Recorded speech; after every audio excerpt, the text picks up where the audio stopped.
커피 한 잔 하신 다음에 그냥 내려가신단 말이에요. 저는 가이드 할 때 그게 제일 안타까웠어요. 여기서 조금만 벗어나시게 되시면 지난 편에 파리의 가로축에 있는 주요 명소들을 안내해 드렸는데요. 오늘은 파리의 세로축을 소개해 드리도록 하겠습니다. 이 코스는요, 피카소 로드라고 이름을 붙일 수 있을 것 같아요. 젊은 시절, 아직 유명해지기 전 피카소가요, 낮에는 생제르맹-데-프레에서 친구들과 시간을 보내다가 해가 지면은 천천히 걸어 올라가서 몽마르트에서 또 밤을 즐겼다고 합니다. 근데 걸어가기에는 거리가 꽤 돼서 우리는 도보, 버스, 지하철을 적절히 활용을 해서 여행을 해볼 예정이고요. 먼저 생제르맹-데-프레는 제가 파리에 오시는 분들께 가장 추천드리는 지역입니다. 뭔가 고풍스럽고 여유롭고 한가한 진짜 파리의 모습을 여러분들께서 느끼실 수 있는 곳으로 과거 이곳에서 지식인들이 굉장히 많이 활동을 했습니다. 그 이유는 단순합니다. 근처에 학교가 많이 있었어요.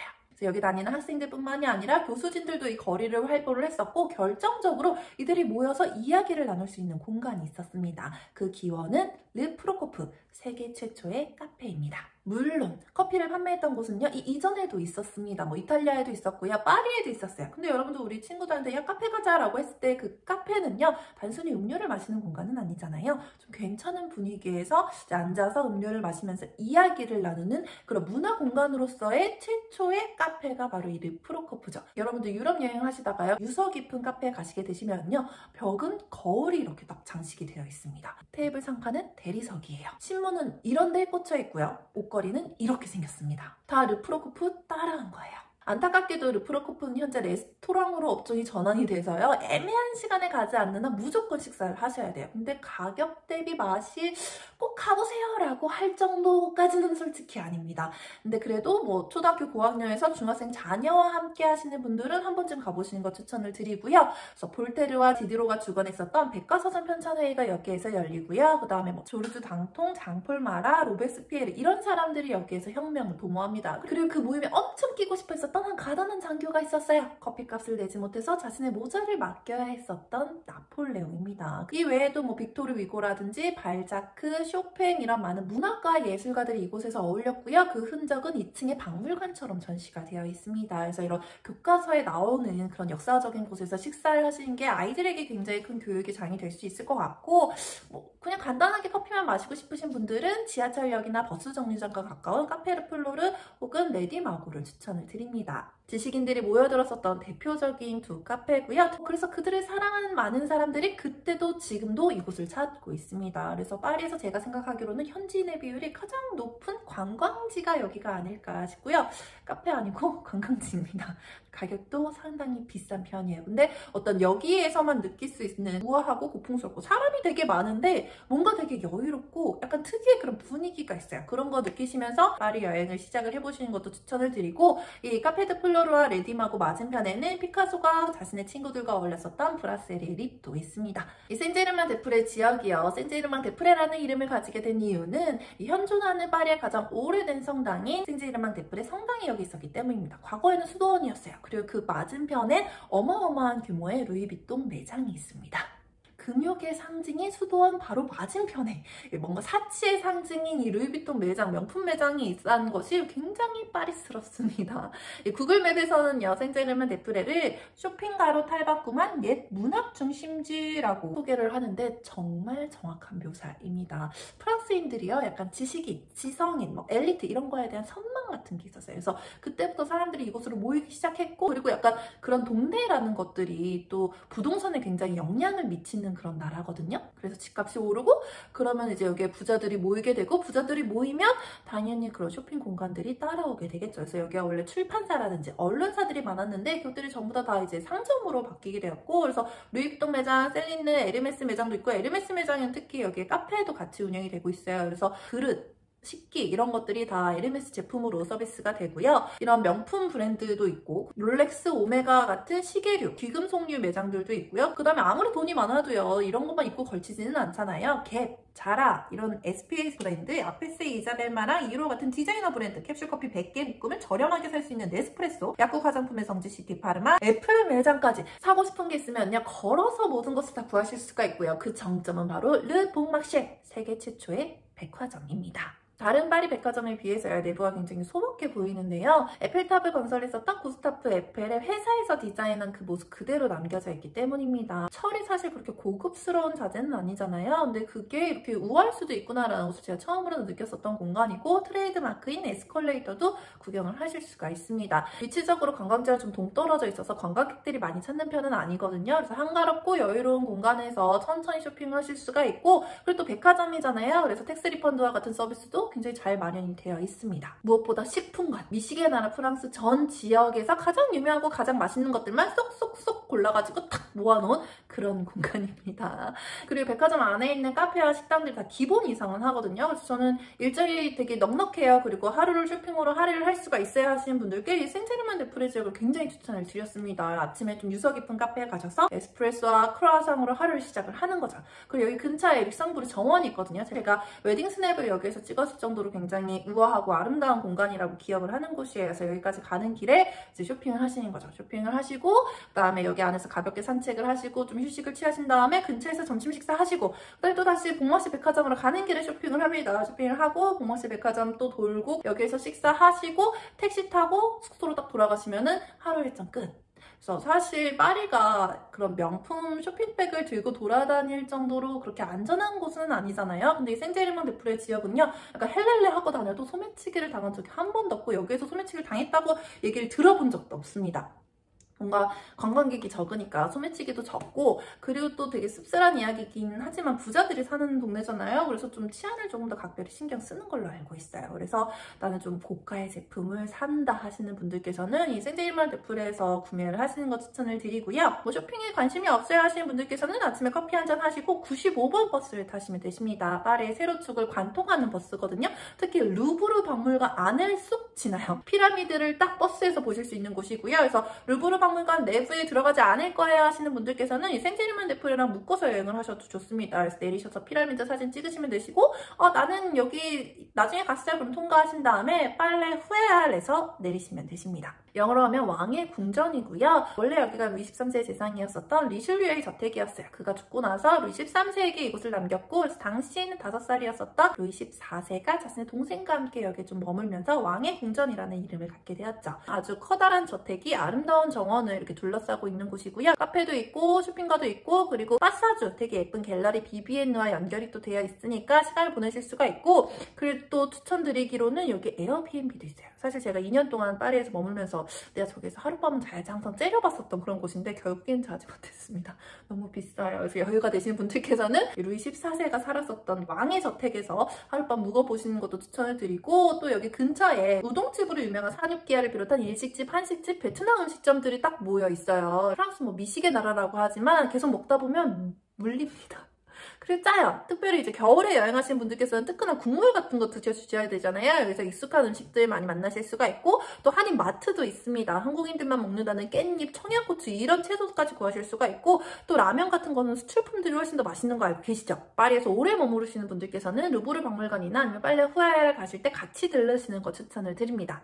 빨레 후에알에서 나와서요, 루브르 박물관을 등지고 맞은편을 보시게 되시면 아주 화려한 건물이 반짝반짝 빛나고 있을 텐데요. 오페라 가르니에입니다. 굉장히 가까워 보여서요, 걸어가야지 하면요, 걸어도 가까워지지 않을 거예요. 한 1km 정도 되거든요. 근데 중간에 들릴 데가 마땅히 없으니까 그냥 95번 버스라든지 여기에서 오페라 극장 가는 버스 진짜 많아요. 버스 타셔서 가시는 거 추천을 드리고요. 19세기 중반 나폴레옹 3세는요, 당시에는 별로 아름답지 않았었던 파리의 모습을 지금의 모습으로 탈바꿈시켰고요. 그 중심에 아주 화려한 오페라 극장을 짓고 싶어 했습니다. 그래서 설계 공모전을 내었고요. 거기에서 당당하게 1등을 차지한 사람이 샤를 가르니에라는 사람이죠. 엄청 화려하게 지었는데요. 어느 정도냐면은 이 나폴레옹 3세가 빈 공간이 없이 장식으로 꽉 채우라고 주문을 합니다. 그래서 화려한 신바로크 양식으로 분류가 되는데, 근데 좀 보면은요, 여기 황금상 보시게 되시면은 반으로 접으면요, 박수를 딱 칠 수가 있습니다. 그리고 그 아래도 대부분 대칭으로 이루어졌거든요. 이상적인 비율을 중시했었던 르네상스 양식이 조금 엿보이기도 하고요. 그 다음에 이 기둥은 왠지 그리스 신전에서 많이 봤던 거예요. 근데 거기에 또 뜬금없이 아치, 로마네스크 양식도 조금 엿보입니다. 그래서 나폴레옹 3세가 이걸 딱 보고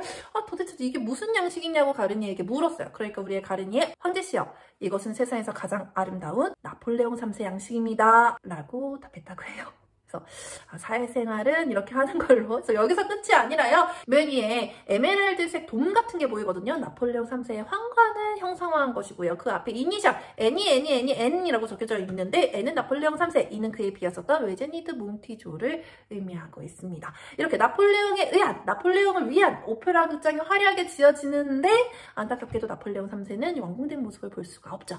1870년에 일어났었던 보불 전쟁에서 아주 굴욕적으로 포로가 됩니다. 여기에서 바로 폐위가 되고 영국으로 망명을 떠나게 되죠. 근데 어디서 많이 들었던 얘기 아닌가요? 제가 1편에서 개선문 말씀을 드릴 때 나폴레옹 1세가 자신의 영광을 드높이기 위해서 개선문을 지으라고 했죠. 근데 완공되기 전에 외세에 의해서 실각을 하고 유배를 됩니다. 그리고 그의 조카였었던 나폴레옹 3세도 자신의 어떤 영광을 드높이기 위해서 지었었던 이 오페라 극장이 완공되기 전에 포로가 되고 외세에 의해서 망명을 떠나게 되는 거죠. 그래서 결론은 뭐다? 이름을 잘 지어야 한다. 오페라 가르니의 진 면목은 내부에 있습니다. 그래서 들어가 보시는 것을 적극적으로 추천을 드리는데 입장료가 성인 기준 14유로. 조금 더 보태서 공연을 보세요. 오페라 가르니에서는요, 주로 발레 공연이 이루어집니다. 그래서 에드가드가의 발레 그림들의 무대가 됐었던 곳이 이곳이고요. 파리에서 여러분들께서 주로 보시는 공연이 오페라 가르니의 발레 공연, 오페라 바스티유의 오페라 공연, 몽마르트의 물랑루즈나 샹젤리제 거리의 리도 공연, 요 정도가 있는데요. 오페라 가르니의 발레 공연을 제일 추천을 드립니다. 그래서 언어를 이해하지 못하더라도 즐기실 수 있는 공연이기도 하고, 관람석 천장에 샤갈의 천장화가 그려져 있는데요. 그냥 이제 돈 내고 입장하셨을 때 낮에 만약에 그날 공연이 있어서 리허설이 열린다든지 연습을 한다든지 무대장치 세팅을 한다든지 이럴 때는 관람석 안으로 들어가실 수가 없으실 수가 있어요. 그러면 샤갈의 천장화를 보실 수가 없으니까 공연을 즐기시는 거 추천을 드리고요. 근데 예매할 수 없는 자리가 하나가 있습니다. 이 오페라 가르니에 공사를 진행을 할 때요, 밑에 지하수가 생각보다 얕게 묻혀져 있는 거예요. 그래서 물 퍼내는 데만 8개월이 걸렸다고 합니다. 지금도 정기적으로 물을 퍼내야 되거든요. 그리고요, 1896년에 천장의 유통짜리 샹들리에가 추락하는 사고가 발생이 됩니다. 다행히 공연 중은 아니었어서 많은 인명피해는 없었지만 한 명의 인부가 사망을 했다고 하죠. 오페라 극장 아래에 물이 흐르고 샹들리에가 추락을 했대요. 굉장히 좀 연상되는 이야기가 있지 않나요? 가스통 루프의 소설인 오페라 유령의 모티브가 되었었던 극장이고요. 그래서 2층 5번 발코니석은 지금도 유령의 자리로 남겨져 있습니다. 파리가 이럴 때 보면 약간 좀 귀여운 것 같아요. 그래서 이렇게 화려한 곳에서요, 공매한 공연이 이루어집니다. 그러니까 이 공연이 확정되지 않은 상태에서 향후 2달간의 이 좌석이 다 매진된 만큼 부르주아들의 사교 모임의 장이 되었고요. 부르주아들이 이곳으로 모이면요, 당연히 따라오는 공간이 있죠. 오페라 가르니에 뒤편에 날개처럼 2개의 건물이 있습니다. 프랭땅 백화점과 갤러리 라파에트 백화점이죠. 오페라 가르니에 못지않게 화려하고요. 특히 크리스마스 장식을 구경하기 위해서 프랑스 현지인들도 굉장히 많이 갈 만큼 화려하고 반짝반짝 블링블링으로 좀 유명합니다. 두 백화점 모두 옥상을 무료로 개방을 해가지고 파리 전경을 보실 수가 있어요. 바라든지 아니면 레스토랑도 운영을 하기 때문에 좀 운치 있는 전망을 보면서 내가 식사를 하고 싶다, 아니면 칵테일 한잔 하고 싶다 하시는 분들께 또 이곳을 추천을 드립니다. 그리고 여기 쇼핑하기에도 굉장히 편리하거든요. 중심가에 위치해 있고 또 아주 화려하다 보니까 관광객들이 이곳을 많이 찾는 편이고요. 그래서 그들을 위한 서비스들이 굉장히 잘 마련이 되어 있습니다. 어느 정도냐면 제가 아무 생각 없이 2월달에 또 갤러리 라파에트를 갔거든요. 근데 문 앞에 새해 복 많이 받으세요 라고 한글로 적혀져 있었어요. 그 정도로 관광객이 좀 친화적이고, 그리고 지금도 계신지 모르겠는데 한국인 직원분들도 계셔서 이제 통역이라든지 이런 것을 도와줬었거든요. 쇼핑하시기에 편리하고, 다만 이제 화려한 그 모습 때문에 현지인들, 관광객들 많이 몰려 물건이 조금 일찍 파질 수도 있다는 것도 알고 계시면 좋을 것 같아요.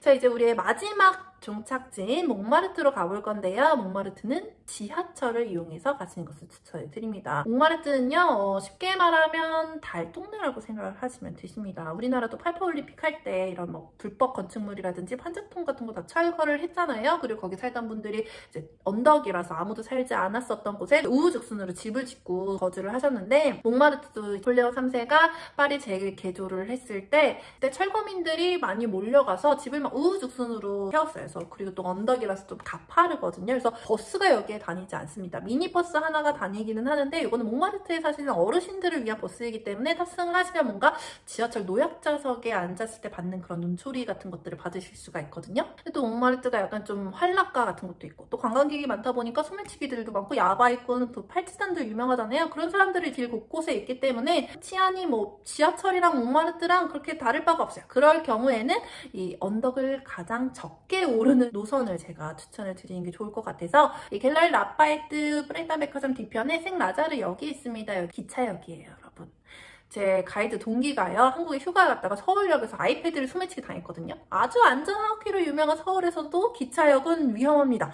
근데 안전하지 않은 파리의 기차역은 어떨까요? 소지품 꼭 주의해 주셔야 되시고요. 12호선 타셔서 아베스역으로 가시면 되십니다. 여기는 몽마르트의 언덕의 중턱에 위치한 지하철역이고 파리에서 가장 깊은 역이기도 합니다. 그래서 유일하게 엘리베이터가 있어요. 그냥 엘리베이터 아니고 100명 넘게 들어갈 수 있는 엘리베이터가 2대가 있습니다. 사람이 아주 많아도 금방금방 빠지거든요. 그래가지고 좀 기다리셨다가 엘리베이터 꼭 타시면 좋으시고, 엘리베이터 딱 타고 오시면요, 완전 그로테스크한 아베스역이 딱 나를 반겨주는 거죠.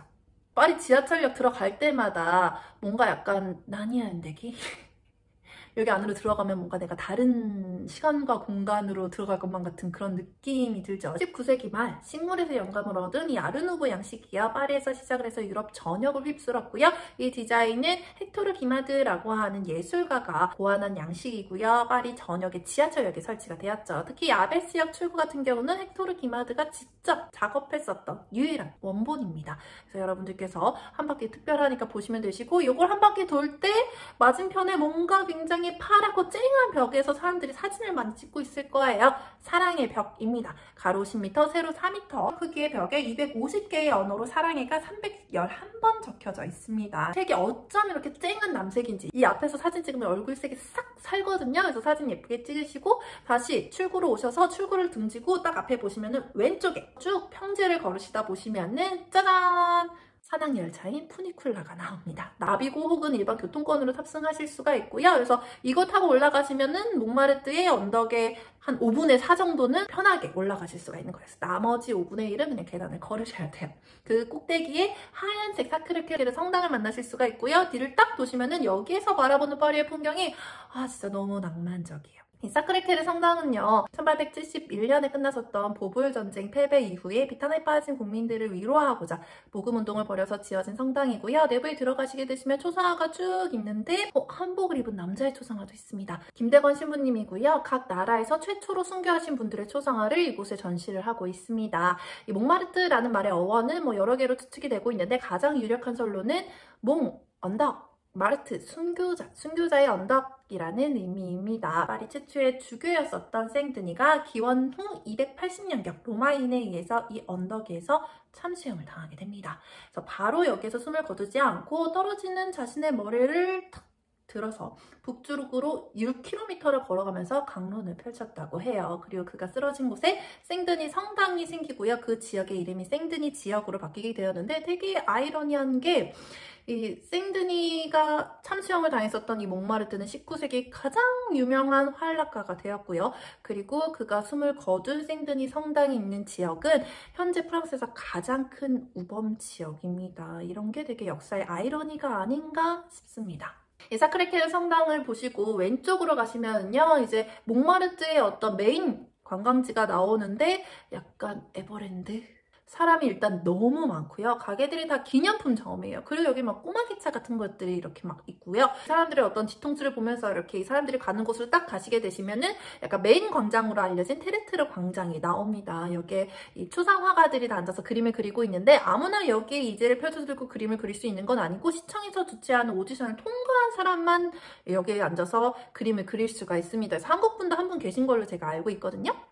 어느 정도 기본 이상 실력을 하는데, 사실 이런 어떤 복잡한 풍경이요, 그때 화가들이 살았었던 그 당시의 풍경은 아닙니다. 그 화가들이 여기에서 앉아서 초상화를 그려주지는 않았었거든요. 그냥 그때 당시 다 광장이었는데, 근데 관광객들은 여기에 와서 이거 구경하시고 이게 보이는 카페에 앉으셔서 커피 한잔 하신 다음에 그냥 내려가신단 말이에요. 저는 가이드 할 때 그게 제일 안타까웠어요. 여기서 조금만 벗어나시게 되시면 2개의 카페가 마주보고 있거든요. 그래서 여기 간판에 여기가 얼마나 유서 깊은 카페인지가 딱 적혀져 있습니다. 특히 라본 프랑케트 카페에는요, 오르세 미술관에 수정되어 있는 빈센트 반 고흐 작품의 배경이 되어 되었죠. 몽마르트가요, 예술가들의 성지가 된 이유는요, 약간 좁고 허름한 자신의 집을 떠나서 음료값만 내면은 죽치고 앉아있을 수 있는 카페가 있었기 때문입니다. 예술가들이 많이 찾았다는 두 카페가 남겨져 있으니까 여기서 커피 한잔 하시는 거 추천을 드리고요. 그 다음에 이걸 등지고 오른쪽으로 내려가시게 되시면은 정말 예쁜 라 메정 호스 분홍집이 있습니다. 몽마르트 화가들의 뮤즈이자 자신도 여류 화가였었던 수잔 발라동이 살았었던 집이 지금 레스토랑으로 개조돼서 활용이 되고 있는데요. 이 수잔 발라동이라는 여인은 대표적으로 르누아르의 그림에서 만나보실 수가 있죠. 그리고 툴루즈 로트렉과 연애를 하면서 에드가 드가를 소개를 받고 그로부터 그림을 사사받아서 프랑스 최초로 아카데미에 등록된 여자 화가입니다. 그녀의 집을 보시고요. 오른쪽을 보시게 되시면은 파리의 연인의 김장훈의 집이 딱 보이시게 되시고 그 골목을 올라가시게 되시면은 과거에는 르누아르의 집이었고 현재는 몽마르트 박물관으로 이용되는 건물이 나옵니다. 그래서 안에 정원에 가시게 되시면 르누아르의 그네를 그렸었던 자리에 진짜 그네가 이렇게 매달려 있습니다. 안에 가시게 되시면은 뭐 작품보다는 그때 당시 생활상을 알 수 있는 유물 같은 것들이 있어서 적극적으로 가시라고 또 추천을 드리기는 뭐하고 그냥 르누아르가 이런 데 살았구나 이렇게 빼꼼히 보실 수가 있으시고요. 또 그 옆이 탕기 씨의 화구점이었습니다. 빈센트 반 고흐가 3점이나 그린 우리는 탕기 영감으로 많이 부르고 있는데 사실 빈센트 반 고흐가 붙인 이름 그리고 가난한 예술가들이 그에게 붙인 별명은 페르 탕기, 아버지 탕기입니다. 그래서 가난한 예술가들에게 그림 재료를 좀 저렴하게 제공을 해주기도 하고요. 외상도 많이 해주고 그리고 아무래도 외상값을 못 갚을 것 같아요 하면은 이제 그림으로 외상값을 또 받아주기도 했었던 가난한 화가들의 아버지였었던 사람이고요. 빈센트 반 고흐뿐만이 아니라 에밀 베르나르라는 화가도 탕기의 영감을 그림으로 그렸고요. 그러니까 내가 걷는 이 길을 가난하지만 약간 희망으로 가득 찼었던 젊은 화가들이 매일같이 마르고 닳도록 걸었었던 길이라고 상상하면서 이 길을 걸으시면요. 좀 평범했었던 이 길이 굉장히 특별하게 기억에 남으실 수가 있고요. 다시 한 바퀴를 돌아서 라본 프랑케트를 등지고 조금만 내려가시게 되시면요. 피카소와 모딜리아니가 살았었던 바또 라부아가 나옵니다. 특히 파블로 피카소는 여기에서 아비뇽의 처녀들을 공개를 했었죠. 안타깝게도 그리고 놀랍게도 지금도 여기 안에서 사람이 살고 있습니다. 그래서 내부를 들어가 보실 수는 없고 대신 파블로 피카소가 찍었었던 가로등의 길에서 똑같은 구도의 사진을 찍을 수는 있습니다. 이 맞은편에 분위기 좋은 카페가 있고요. 뭐 여기서 커피 한잔 하시는 것도 추천을 드리고 쭉 내려가시게 되시면은 아베스가를 다시 만나게 돼요. 카페, 레스토랑, 술집들 있고 와인바도 있고요. 맛점, 빵집, 과일가게, 해산물 가게 이런 장보러 또 여기 사는 사람들이 나와서 있는 곳이거든요. 여기서 또 조금만 가면은 빈센트 반 고흐가 살았었던 파란색 대문집이 나오는데 마찬가지로 지금도 사람이 살고 있기 때문에 안에 들어가 보실 수는 없어요. 그래서 파리가 굉장히 오래된 건물들이 있잖아요. 그러니까 우리가 알고 있는 그런 인물들이 살았었던 그런 공간이 있습니다. 너무 궁금한 거예요. 과연 빈센트 반 고흐가 살았던 방에서 태어난 아이는 어떤 꿈을 꿀까? 어떤 기분일까? 약간 되게 궁금하더라고요. 그들이 걸었었던 그런 거리, 그들이 살았었던 집 같은 것들이 그대로 남겨져 있는 게 이곳 파리의 매력이 아닐까 싶고요. 다시 이제 아래로 쭉쭉쭉쭉 내려오시게 되시면 빨간 풍철을 보실 수가 있습니다. 물랑 루즈예요. 빨간 풍철을 배경으로 사진을 딱 찍으시면 몽마르트 투어가 끝이 나는 거죠. 자, 이렇게 드디어 파리의 가로축과 세로축에 대한 안내가 다 끝이 났습니다. 너무 힘들었어요. 그래서 다음 편부터는 조금 더 가벼운 주제로 조금 더 빨리 여러분들을 찾아오도록 하겠습니다. 파리에서의 여행이 행복하시길 바라겠습니다.